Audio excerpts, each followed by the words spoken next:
Agradecemos su preferencia al programa y por supuesto es un momento de analizar todo lo que está sucediendo en nuestro país y como todos los lunes se encuentra con nosotros Gabriel Villalba, señor representante del SENAC en Bolivia. Gabriel, bienvenido al programa y bueno, tenemos mucho que hablar el día de hoy porque bueno, este fin de semana se dieron a conocer diferentes cosas por parte de un periódico, sacó 16 audios, por otro lado el Comité Cívico Pro Santa Cruz hace un anuncio, por otro lado Comunidad Ciudadana otro. Hay mucho que analizar esta jornada, Gabriel.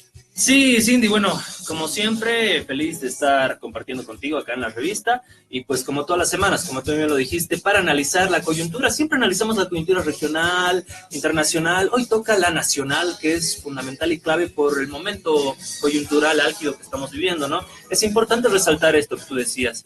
Este fin de semana, se han develado 16 audios publicados por Herbol.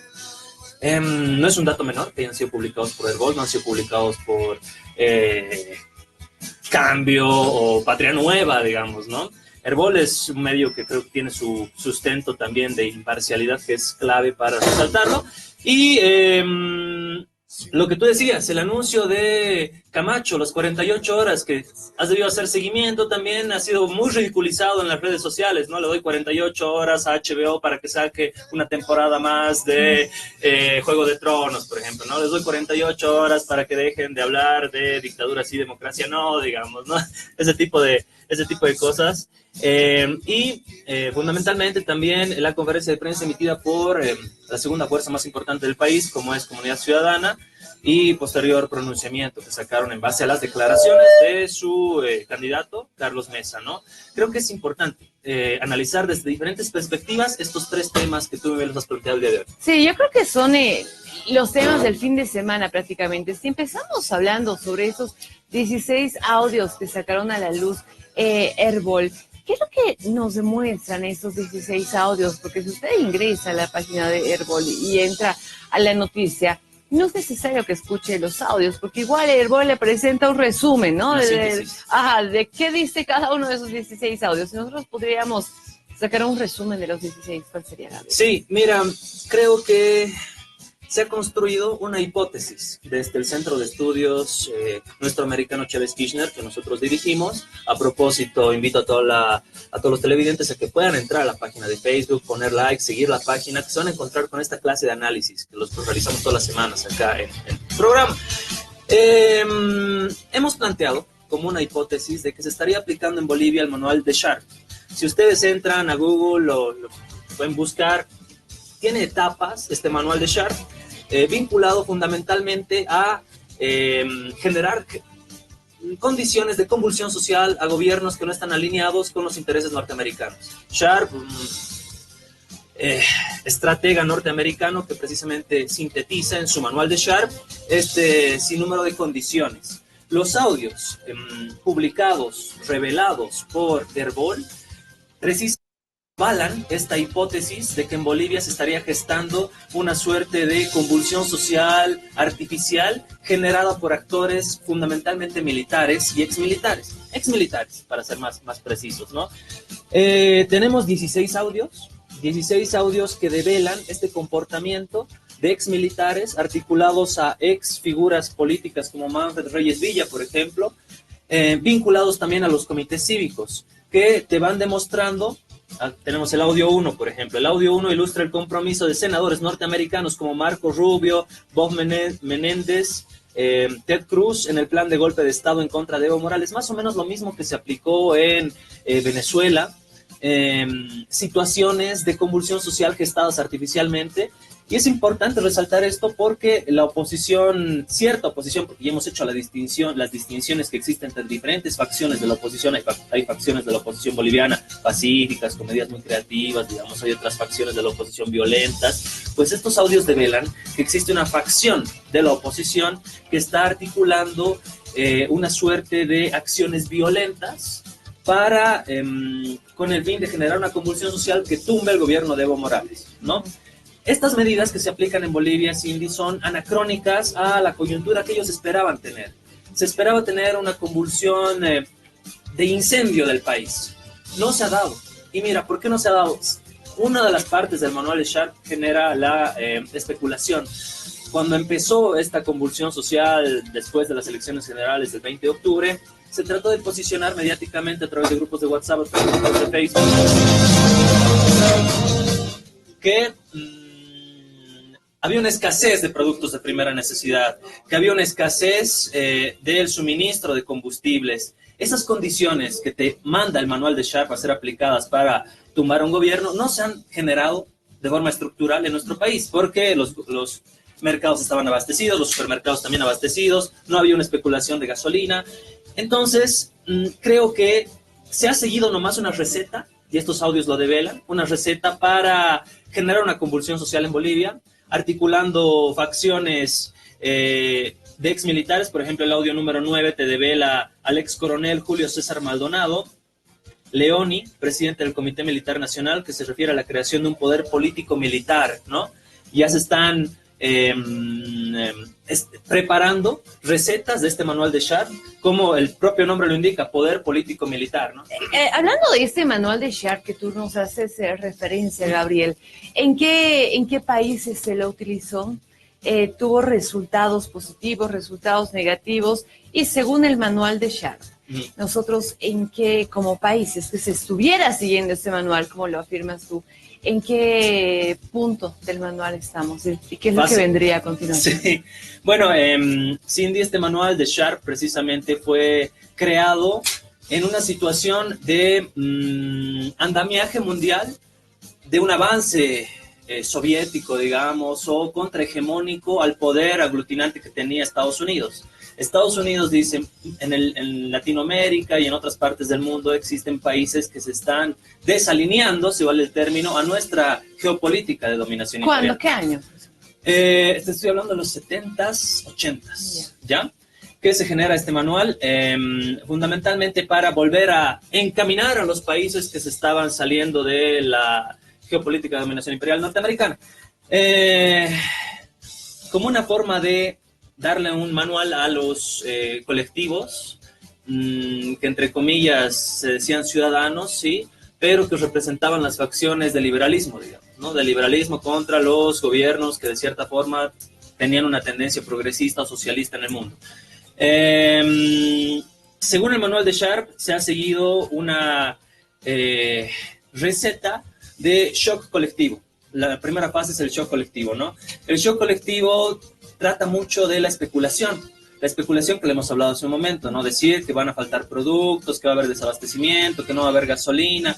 Cuando funciona la parte psicológica en la psique colectiva, recién se puede aplicar una suerte de respuesta a esa psicosis colectiva. Y la suerte de respuesta a esa psicosis colectiva es precisamente el desconocimiento del gobierno instaurado. Te dicen, mira, este gobierno nos ha generado toda esta situación que nosotros le hemos armado de forma especulativa por su incapacidad, porque no son democráticos, digamos, o no tienen la capacidad para gobernar este país. Entonces se generan círculos fundamentalmente violentos, como los hemos visto en Santa Cruz, con el Comité Cívico Pro Santa Cruz, que articula facciones opositoras violentas, que hemos visto 30 gremiales agredidos en Montero, por ejemplo, en Plan 3000, facciones que apelan a lo emocional. Apelando a lo emocional, fundamentalmente provocan la violencia y la convulsión social.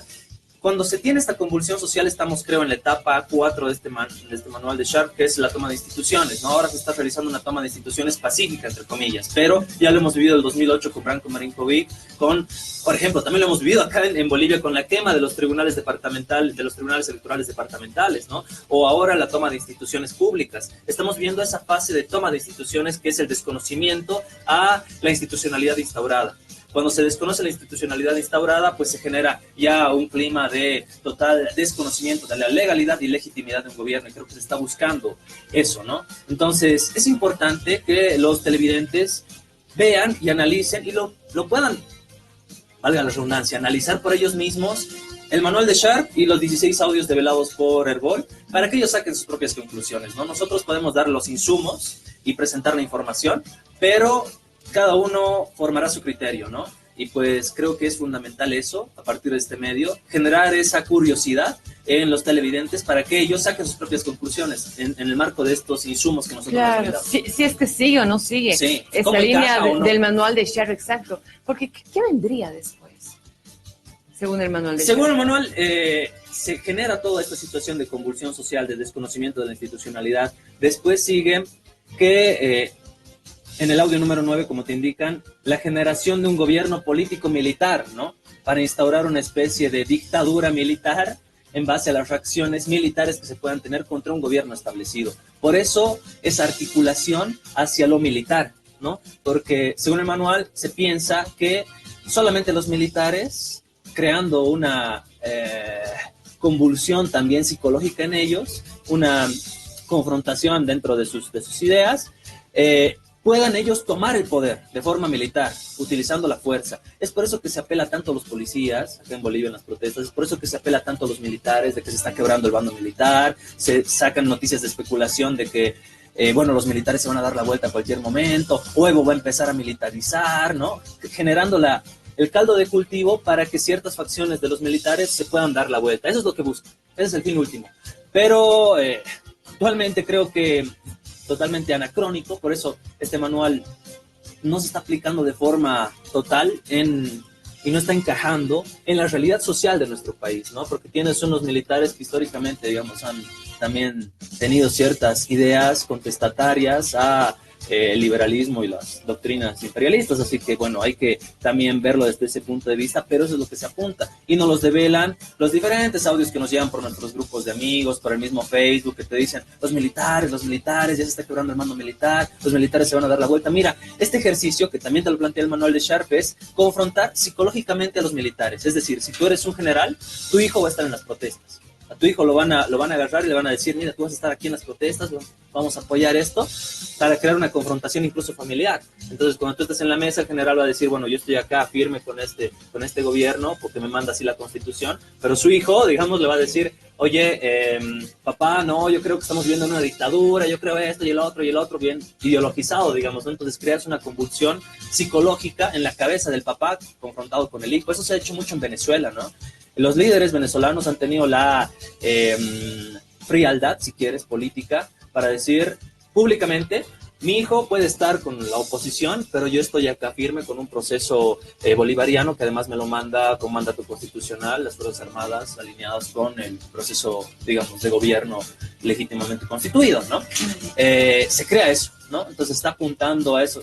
Recuerdo hace una semana el abrazo entre una marchista y un policía, ¿no? Que supuestamente eran familiares. Se está tratando de generar esas condiciones psicológicas. Yo creo que es clave entender eso. Un psicólogo lo puede explicar mucho mejor. Te estudio un poquito de psicología social, pero se trata de incidir, de inyectar esos impulsos emocionales en la población y fundamentalmente para tratar de desgastar el orden institucional, ¿no? Bueno, y esto es algo que nosotros tendríamos que investigar, además de descargarlo, ¿no? O sea, se lo ponemos a ustedes, el manual de Sharp, para que lo vean y para que puedan comparar, además, es que esto estaría ocurriendo, además, en nuestro país, si lo estaríamos o no tomando en cuenta en estas movilizaciones. Sí. Como, por ejemplo, hablábamos de las palabras del presidente del Comité Cívico Pro Santa Cruz, que hablaba y daba este plazo de 48 horas al presidente Evo Morales. Sí, es interesante cómo se ha articulado en Latinoamérica outsiders políticos, ¿no?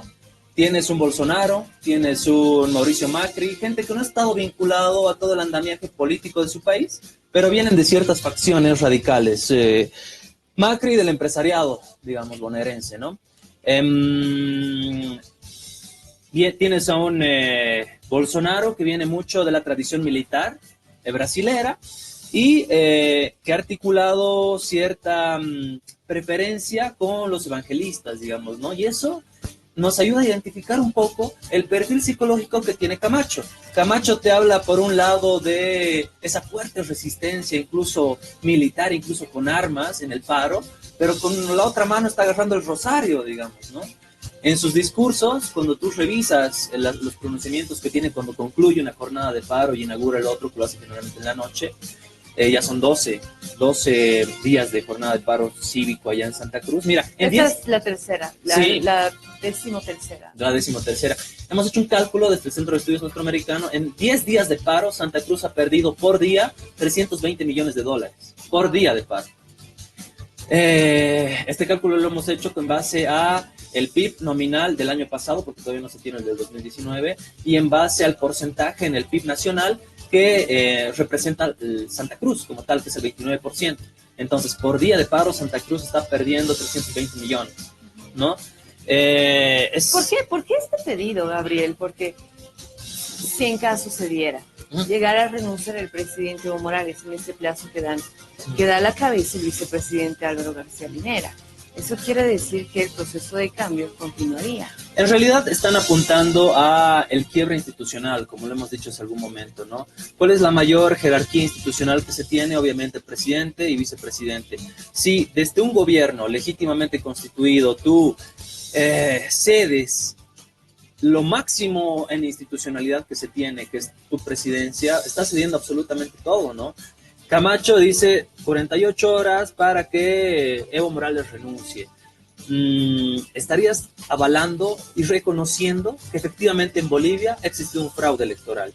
Esa es la posición intransigente que tienen Carlos Mesa, que no da un plazo de 48 horas por lo menos, en eso es un poco más cauto, y Camacho.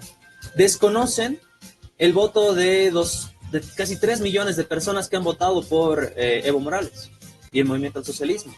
¿Por qué se hace esa distinción entre los ciudadanos que han votado en contra de Evo? Siempre se los llama en los medios tradicionales de comunicación también. Ahí tienes Redun, Unitel, que te dicen la ciudadanía peleando contra estos grupos violentos del movimiento al socialismo. Estos grupos que apoyan al movimiento al socialismo no son ciudadanos también. ¿Por qué se manejan categorías diferenciadas, ¿no? Creo que eso es importante también decirlo a la población y que la gente analice. Todos somos ciudadanos finalmente, estemos con el gobierno o estemos en contra del gobierno. Esa categoría no puede cederse ni manejarse de forma sesgada, digamos, ¿no? Ahora bien, este quiebre de la institucionalidad no se puede permitir en ninguna parte del mundo, se permite esto, ¿no? Es más, en otras partes del mundo sí se hace un uso abusivo de la fuerza militar y policial, como se está haciendo en Chile, por ejemplo, ¿no? En Bolivia no está aconteciendo eso. Y es clave también analizar el hecho de estas posiciones a ultranza que lanzan, desconociendo, que lanza Camacho, que lanza Carlos Mesa, que incluso desconoce a la otra parte mayoritaria de la población, ¿no? No estamos hablando que se está desconociendo al 10% de la población, se está desconociendo casi un 50%, casi 60% de la población, que tiene una visión diferente. Y también existe una población que está al medio, confrontada entre una visión de que se vaya Evo Morales y otra visión del movimiento al socialismo y del MAS de que siga efectivamente Evo Morales respetando el desarrollo electoral que se ha tenido en el cual ha ganado el MAS, y existe una población al medio que solamente quiere trabajar, ¿no? Si comparamos los dos ejes de desarrollo más grandes del país, que en estos últimos años han sido Santa Cruz y el Alto solamente ha parado un día. ¿Por qué? Porque al Alto le interesa trabajar. El Alto es una ciudad comercial por excelencia. También lo es Santa Cruz, pero Santa Cruz se ha visto perjudicada, como te digo, desde lo económico, en esta jornada de paro. Entonces creo que es también clave resaltar eso, ¿no? Porque el Alto y Santa Cruz, que crecieron, las dos ciudades que más crecieron en Bolivia, una, que es el Alto, decide seguir con su andamiaje natural de comercio y economía. Son pérdidas económicas las que se están viendo en el país en esos días de movilizaciones, de paros, de bloqueos, pero también son días en los que nos estamos confrontando más entre bolivianos conforme pasan los días. Camacho decía que finalizando las 48 horas, es decir, 7 de la noche el día de hoy, iban a anunciar nuevas medidas que se van a tomar en base a la respuesta del presidente Evo Morales. Yo me pregunto, si el presidente Evo Morales no renuncia, ¿cómo se puede radicalizar aún más estas medidas? Ya hay pérdidas humanas, ya hay confrontación entre la población, ya hay pérdida económica. ¿Cómo podrían radicalizar más? Mira, hay una característica de la oposición boliviana que es el desconocimiento de la institucionalidad. Puedes, y estás en todo tu derecho, de desconocer la institucionalidad nacional, porque dices... no creo en la institucionalidad nacional porque responde al gobierno de Evo Morales, digamos. No creo en los TCEs, no creo en los tribunales electorales departamentales, desconozco absolutamente todo. Como es una posición que se está manejando muy ultranza, ¿no? Perfecto, puedes desconocer la institucionalidad nacional. Incluso es contradictorio a la Constitución y demás, antidemocrático y demás. Pero ¿por qué se ponen en la posición radical de desconocer también la institucionalidad internacional. Si ya se ha optado por una medida de arbitraje, entre comillas, mediante la OEA, la Organización de Estados Americanos, que nuevamente lo decimos, nunca ha sido afín a los procesos progresistas, nunca ha sido afín a los procesos de izquierda, y nosotros también tenemos nuestro reparo desde el Centro de Estudios nuestro americano de esta auditoría vinculante que se está dando, ¿no? Pero es una solución internacional que se genera, Cindy, una solución internacional que se genera a partir de la auditoría vinculante de la OEA, y creo que una responsabilidad histórica que tiene la segunda fuerza más importante del país en este momento, que es Comunidad Ciudadana, es precisamente aceptar esa auditoría internacional por parte de la OEA, que finalmente va a develar si ha existido o no fraude en las últimas elecciones generales. Porque mira, se pronunció el ingeniero Villegas, que a propósito es de mi colegio, ¿no? Promoción 2002 del San Calixto. Así que somos exalumnos, digamos, de la misma casa de estudios. Pero no ha podido presentar pruebas contundentes de fraude. Es una oportunidad de oro para la oposición boliviana de que con prueba debidamente documentada presenten ante la OEA y digan, señores de la OEA, expertos, además peritos, si tú revisas el perfil de los 32 expertos que llegaron, son pues técnicos especialistas, nada de políticos, técnicos especialistas en procesos electorales. Es una oportunidad de lujo para que la oposición presente y diga, aquí ha habido fraude en Bolivia y vamos a presentar nuestras pruebas contundentes y formales con la OEA. No lo están haciendo. ¿Por qué no lo están haciendo? Y prefieren salir a los medios de comunicación y decir fraude, un fraude gigantesco, un fraude monumental, pero no presentan las pruebas. Entonces ahí también podemos ver el comportamiento político de ciertos actores que se presentan como independientes, que se presentan como no políticos, que se presentan como técnicos. Y bueno, Gabriel además había descargado lo que es el comunicado que sacó Comunidad Ciudadana en la pasada jornada, que ahí, bueno, decíamos con Gabriel que era totalmente... no está apoyando en realidad a Camacho, como en un principio se había visto que se apoyaban los unos a los otros, pero ahora es totalmente diferente, ¿no? Él no dice, y nosotros también pedimos las 48 horas para que renuncie el presidente Evo Morales, sino pide la renuncia de los vocales del Tribunal Departamental Electoral, del Tribunal Supremo Electoral. Gabriel, ¿eso qué significa? ¿Que hay un quiebre también entre la oposición? Sí, mira, también tienes una línea más que trata de presentarse siempre ambigua, característica, Carlos Mesa, ¿no? En el punto 6 del comunicado de comunidad, mensaje de Comunidad Ciudadana Bolivia, titula su comunicado, que se basa precisamente en la conferencia de prensa de Carlos Mesa, ¿no? En el punto 6 dice, coincidimos con la mayoría de la gente que dice que se tiene que ir Evo Morales, prácticamente, en resumen, ¿no? De esa forma, sí sigue la línea de Camacho, pero no de forma tan radical y autoritaria como el mismo Camacho lo expresó, 48 horas, ¿no? En este entendido también con lo que tú decías, la renuncia de los tribunales supremos electorales y de los tribunales departamentales electorales, de los vocales, te plantea una situación autoritaria. ¿Por qué? Se acusa al gobierno del presidente Evo Morales de ser autoritarios, pero Carlos Mesa en este punto número 7 del comunicado, que ustedes lo pueden ver desde su página de Facebook, de su página de Twitter, te dice... les pedimos que renuncien, o sea, les exigimos que renuncien, y aparte de exigirles que renuncien, los vamos a procesar. Esa es una persecución judicial, digamos, que se podría ver desde ese punto de vista desde cualquier gobierno, ¿no? Lo está haciendo Carlos Mesa, que no, bueno, es la segunda fuerza política más grande del país en este momento, pero bueno, también se puede ver su actitud de cierta forma un poco autoritaria, camuflada, digamos, ¿no? Y lo que me llama la atención, Cindy, es el punto número 9 de su comunicado, de los 10 puntos emitidos 3 de diciembre ayer, el hecho del racismo, ¿no? Acusa a los grupos organizados, los llama, que están a favor del movimiento al socialismo, de generar confrontación, violencia y racismo hacia los ciudadanos organizados, y lo que hablábamos hace un momento, o sea, la gente que está apoyando a Carlos Mesa son ciudadanos, y la gente que son gente del CONALCAM, de las 20 provincias, los mineros, las organizaciones sociales, gente campesina, indígena, no son ciudadanos. Esa dicotomía maneja Comunidad Ciudadana, bueno, eso se lo tiene que presentar los televidentes, ¿no? Pero te plantea el racismo, y el racismo es una construcción histórica que pasa de generación en generación, y el ejemplo que poníamos cuando estábamos fuera del aire, ¿no? Es ilógico que un ciudadano, por ejemplo, norteamericano, blancoide, acuse de racismo a un afroamericano. ¿Por qué? Porque el afroamericano históricamente ha tenido un proceso de sumisión a las grandes fuerzas blancoides de Estados Unidos, digamos, ¿no? O sea, el blanco en Estados Unidos siempre ha detentado una posición superior y una posición de poder con relación respecto a los afroamericanos, que siempre han sido esclavos, la segregación racial, una lucha histórica, digamos, de tener Obama de presidente, ¿no?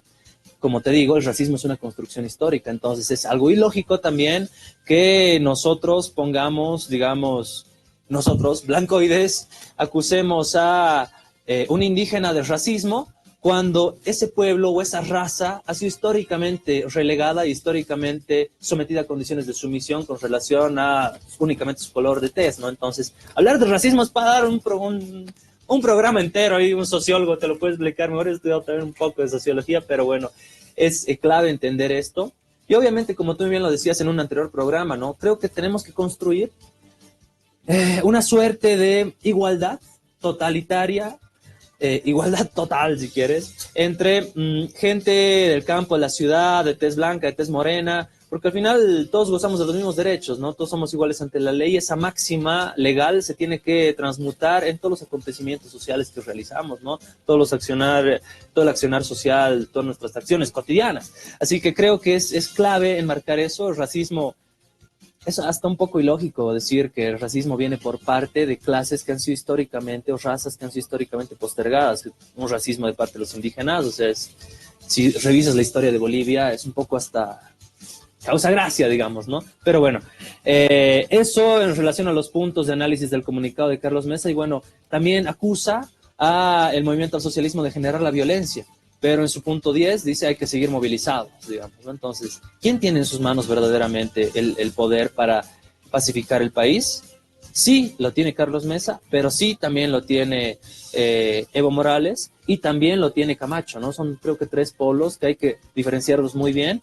Uno más violento, uno más radical, uno de suerte más democrática y otro más desde el movimiento del socialismo, ¿no? Bueno, Gabriel, muchísimas gracias por haber estado en el programa. Realmente sí es muy necesario el analizar lo que está sucediendo en el país para además saber qué decir a la población, ¿no? Realmente decirles mantengan la calma o realmente corran y métanse debajo de la cama, digamos, ¿no? Eso es lo complicado, claro. Al menos como medio de comunicación. Ya para la despedida, Gabriel, bueno, ¿qué le podemos decir a la gente ahora?